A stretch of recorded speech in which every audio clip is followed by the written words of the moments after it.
How to fix the issue of no internet secured in Windows 11. Hello everyone, welcome back to our channel and today we are back again with a new video.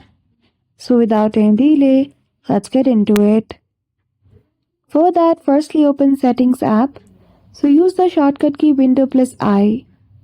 Once you are in Settings application, go to System from the left hand side menu. Choose the option of Troubleshoot and go to Other Troubleshoot. There choose the option of Internet connection and run the troubleshoot.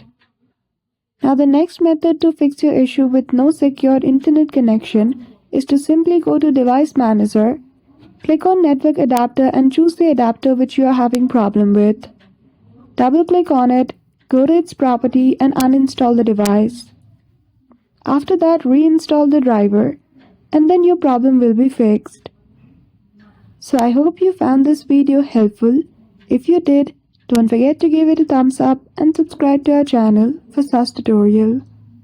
Thank you for watching till the end.